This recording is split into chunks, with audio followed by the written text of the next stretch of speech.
Oke, selamat pagi semuanya.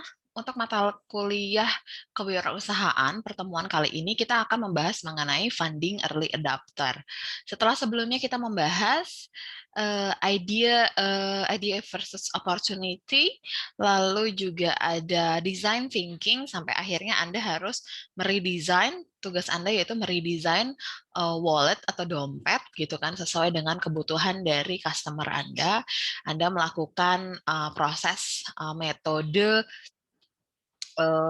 design thinking mulai dari uh, apa aja tuh, empathize ya kan, lalu divine, ideate, apa dan sebagainya sampai dengan hasilnya ke prototype dan tes gitu. Nah, kita akan bahas nanti masalah tugas Anda di Google Classroom. Lalu setelah itu kita akan masuk ke tahap berikutnya yaitu finding early adopter. Apa itu finding early adopter? Katanya di sini kalau misalnya pun Anda mau customer ini inti kita bicara tentang customer ya. Pada saat customer yang mau mencoba produk Anda pertama kali, baik itu untuk dalam melakukan eh, apa percobaan di prototype gitu kan, atau misalnya orang-orang setelah produk diluncurkan gitu kan, orang-orang yang akan mencoba pertama kali produk Anda itu diharapkan adalah si early adopter ini, orang-orang yang mau, yang memiliki karakteristik yang memang membutuhkan produk yang Anda buat, produk atau barang atau jasa ya tadi ya. Lalu ada di situ dikatakan bahwa customer segment itu ada beberapa levelnya, ada yang innovators, lalu ada yang early adopter, ada yang early majority, ada yang late majority, ada yang laggards gitu. Di mana di situ berupa customer segment yang akan memiliki tipe-tipe tersendiri yang akan mencoba, yang berani mencoba untuk apa ya, mempergunakan produk gitu loh, sebuah produk. Karena ada tipe yang seperti ini, oh saya mau nih jadi orang yang pertama yang mencoba produk ini. Ada orang yang oh iya nih lumayan juga nih, sudah mempertimbangkan berat dan baik, buruk dan baiknya, akhirnya dia mau coba.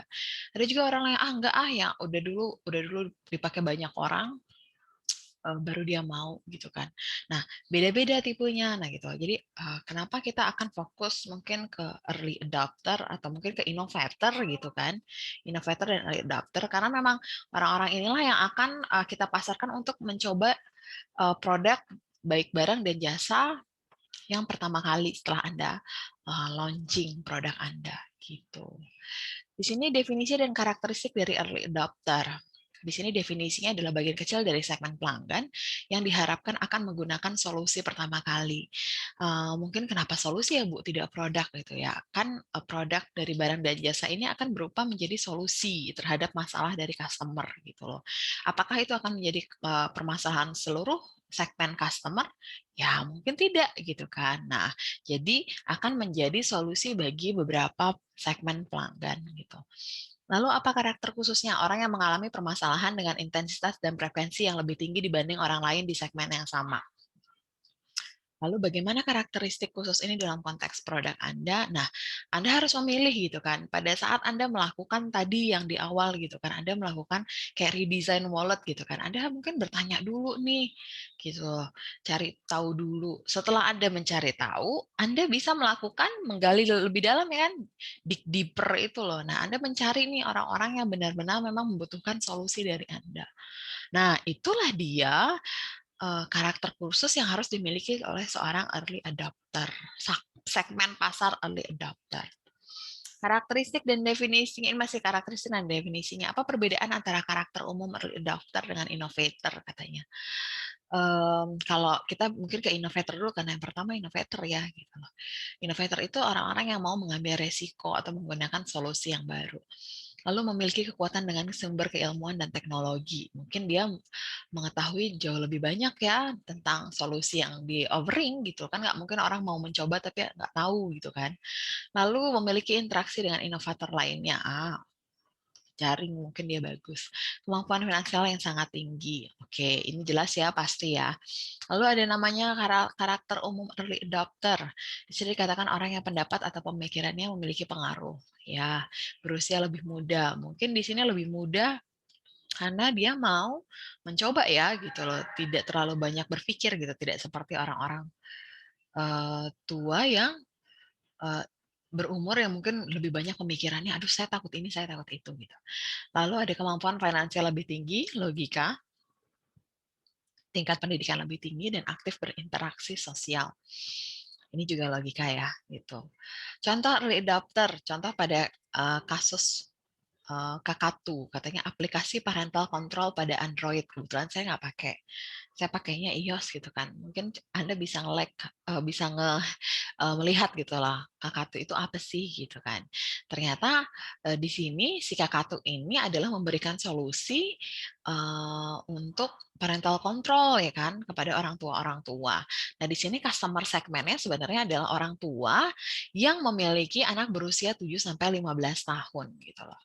Early adopternya siapa gitu kan, dari seluruh customer segmen kita bisa memfokuskan ini seperti niche market gitu ya, kita memfokuskan segmen gitu. Cuman pada saat kita memfokuskan segmen tidak hanya berdasarkan demografi ataupun psikografi ataupun apa ya sosiografinya gitu loh, mungkin jauh lebih detail gitu loh, apa sih segmen mana sih yang dibutuhkan. Jadi early adopter adalah orang tua yang memiliki anak berusia 7 sampai 15 tahun, tech savvy, langganan broadband yang memiliki gadget Android untuk anaknya. Nah, berarti kan ada beberapa ketentuan lagi yang harus dimiliki oleh seorang early adopter. Lalu apalagi? Pada saat sudah menentukan early adopter, coba Anda buat lagi customer personanya gitu loh, profil ideal pelanggan gitu loh. Kenapa sih harus difokuskan lagi?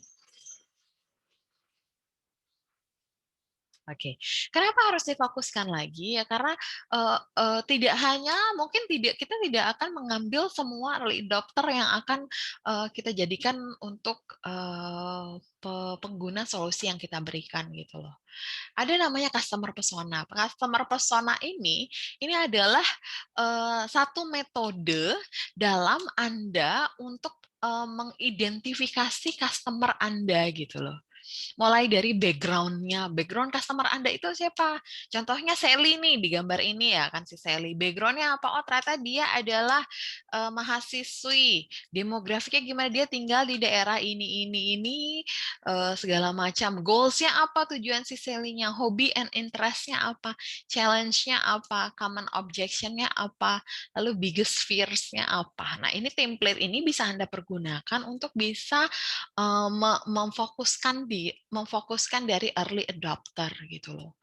Gitu kan kalau di setiap buku marketing manapun kan dibilang katanya bahwa kita harus mengerti kebutuhan needs and wants dari customer sebelum kita melakukan melaunching sebuah produk, merancang sebuah produk. Nah, ini juga yang harus dilakukan gitu loh. Anda juga harus ngecek gitu loh customer-nya. Disinilah muncul ada namanya template dari customer persona tadi gitu loh. Harusnya Anda mengerjakan customer persona ya, kalau ini kelas kita gampang 15 menit. Tapi kalau misalnya lagi kayak gini, Bu, ya udah nanti kita akan lewati. Oke, lalu di sini kita juga ada product canvas. Apa sih product canvas? Di sini adalah designing product strategy is a practical manual for any product manager striving to improve a product strategy or craft a new one. Di sini adalah product canvas ini adalah bagaimana sebuah apa ya strategi dalam mendesain produk gitu loh. Gimana untuk mau itu membuat produk yang baru yang belum ada atau solusi yang baru atau juga itu membuat apa ya mengimprove katanya untuk menambahkan value kepada produk yang baru lagi. Produk Canvas ini adalah alat yang membantu Anda untuk mendesain sebuah produk strategi. Ingat ya, alat. Jadi alat ini bisa Anda pakai gitu loh. Ini bagi Anda yang lagi berusaha atau berbisnis atau um, memulai usaha entrepreneur gitu kan, baik jasa maupun produk ataupun barang gitu maksud saya. Silahkan Anda pakai produk Canvas ini. Kita akan pelajari seperti apa nanti ya. Hmm, produk Canvas-nya. Katanya di sini katakan by using product canvas you will learn a faster, more effective way to communicate your product strategy. Used by thousands of product managers across hundreds of companies, the product canvas is strategic planning tools that allow product managers to map Anda lihat bahwa membantu strategis gitu, membantu strategi bagi manajer, product manager untuk map gitu kan, untuk memetakan, mendesain, mendescribe, and differentiate the product strategy on a single page. Berarti ini banyak banget nih manfaat dari si product canvas. Saya sih harapannya adalah pada saat Anda mempergunakan atau Anda sudah memulai bisnis, use these tools gitu. Sebelum Anda mau memulai, Bu, saya ingin mulai bisnis nih. Nih, pakai ini dulu. Pakai yang sebelumnya tuh, yang pertama ideas and opportunities. Sorry, design thinking tuh pakai yang pertama. Kalau pakai mau strategi yang lain nih, Bu, pakai ini produk canvas. Bu, bagaimana memetakan segmen tuh tadi pakai yang early adopter, bagaimana innovator. Nah, that's why makanya saya katakan bahwa Anda harus tahu ya, mengerti ya gitu loh. Ini produk canvas ini adalah salah satu tools atau template juga yang berisi tentang customer segment, early adopter, problemnya, existing alternative, unique value proposition, channels, solution, unfair advantage, ada key success factor, ada key resources partner, ada revenue atau business value-nya, ada cost structure-nya. Dilihat dari sisi market dan dilihat dari sisi produk. Anda pakai, Anda isi satu-satu, biasanya Anda akan tahu gitu loh. Oh, ternyata ini ya masalahnya ya. Oh, ternyata ini loh produk unique value proposition yang saya punya tuh ini. Solusi yang saya tawarkan tuh ini. Ini untuk suksesnya tuh ini loh. The unique from my product adalah ini. Apa sih unfair advantage-nya? Apa sih channels-nya? Anda mau mengeluarkan kemana? Mau melalui jalur apa? Distribusi apa sih existing alternatifnya? Nah, gitu. Silahkan Anda pakai ini. Itu tadi penjelasannya kecil-kecil ya. Silahkan Anda baca. Tidak terlalu susah. Ini adalah kayak contohnya ada pertanyaan-pertanyaan yang bisa membantu Anda dalam mengisi kolom-kolomnya. Gitu. Ini adalah si produk canvas. Nanti kita akan bicarakan lagi di next chapter. Tapi saya harap adalah bahwa di funding early adopter ini Anda sudah paham, Anda sudah bisa mencari untuk mengisi kolom yang customer segment early adopter. Gitu. Oke guys, jadi sampai sini aja untuk yang finding early adopter. Next chapter-nya kita akan buat lagi di next video. Terima kasih, selamat pagi dan semoga mengerti. Selamat pagi semuanya.